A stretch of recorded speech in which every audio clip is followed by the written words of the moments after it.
There is a reason that Nancy Pelosi is the most disliked elected official in America. She always puts her own partisan politics over what's best for the American people. She's an authoritarian who has broken the people's house. She is a lame duck speaker, and everyone knows it. The reason why Nancy Pelosi is refusing to seat accomplished and well-respected hardworking Republicans like Jim Jordan and Jim Banks is because she doesn't want the American people to know the truth or learn the facts. She doesn't want a fair or bipartisan investigation. She wants a political one. It is a fact that in December of 2020, Nancy Pelosi was made aware of potential security threats to the Capitol, and she failed to act. It is a fact that the U.S. Capitol Police raised concerns, and rather than providing them with the support and resources they needed and they deserved, she prioritized her partisan political optics over their safety. The American people deserve to know the truth that Nancy Pelosi bears responsibility as Speaker of the House for the tragedy that occurred on January 6th. And it was only after Republicans started asking these important questions that she refused to seat them. House Republicans will continue to follow the truth and the facts and support our law enforcement officers to make sure this never happens again in the U.S. Capitol, the People's House. I said last week that I would put my 30 years of law enforcement experience, including 8 years as sheriff, to review the Senate report in detail, and I found some things that were alarming. Specifically as it relates to the intelligence the Capitol Police had in their possession the days and weeks leading up to January 6th. Intelligence that said there was a strong likelihood of violence, that violent extremist groups were sharing detailed maps of the Capitol tunnels and encouraging supporters to bring weapons to the Capitol. Capitol Police leadership had this intelligence in their possession and somehow were caught completely off guard.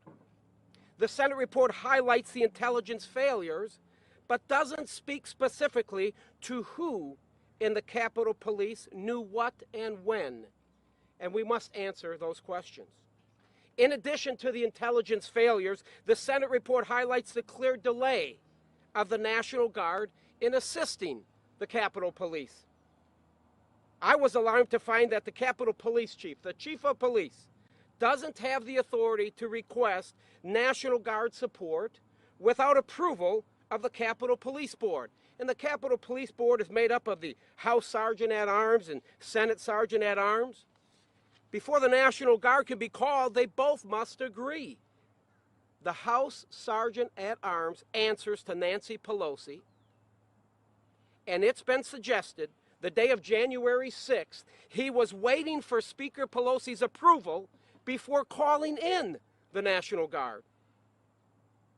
It's interesting because the Sergeant at Arms, Paul Irving, has been uncooperative with the committees. He won't share phone records. He won't turn over emails. What is he hiding? What is Speaker Pelosi hiding? Speaker Pelosi went the extra mile to hide the truth by taking the historic steps of rejecting two of the minority leaders' select committee picks, destroying any chance for bipartisanship. This committee is completely partisan from top to bottom. Every member was chosen by Speaker Pelosi. And why? Because Speaker Pelosi wants her narrative and her outcome to prevail, and not the truth.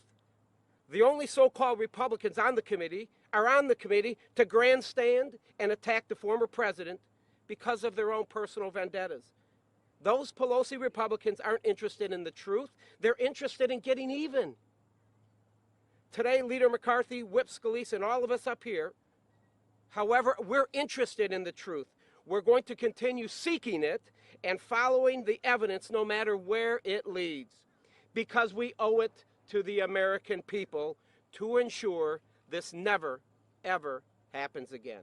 Thank you. For more than 6 months. First time showing back up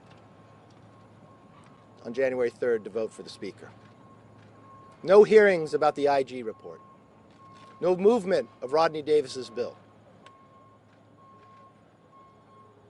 There's questions into the leadership within the structure of the Speaker's office.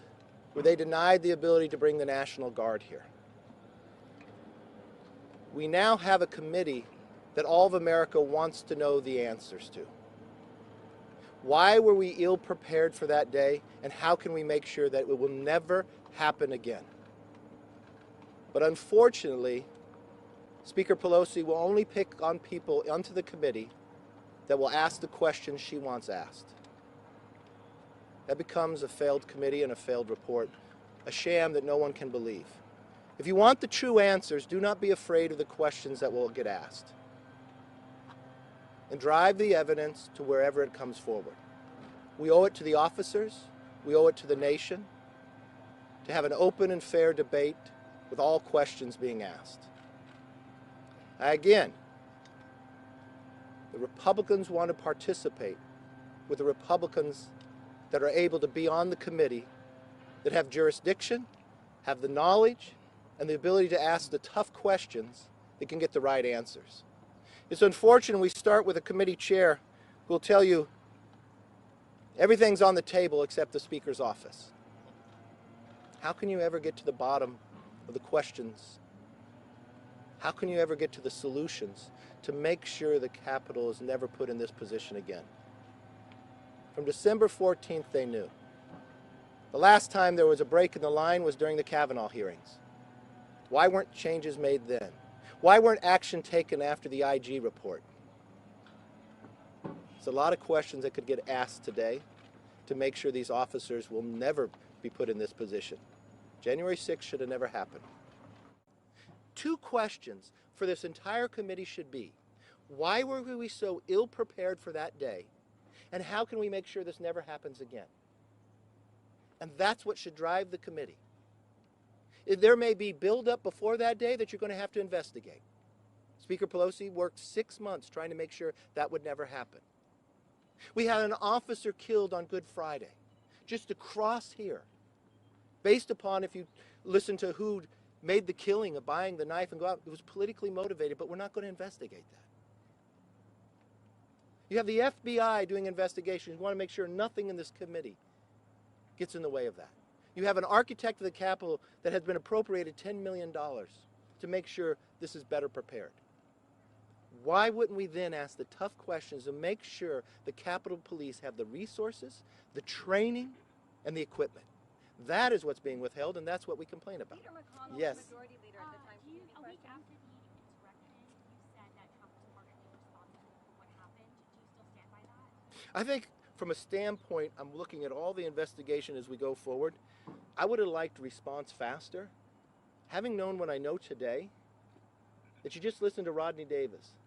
Why would a sergeant of arms, when you have an insurrection going on, or protest out here, you got a line being broken, and you're the sergeant of arms, why would your first response be, I got to send a note to the speaker to see if it's okay if I can do my job to protect the men and women on the line?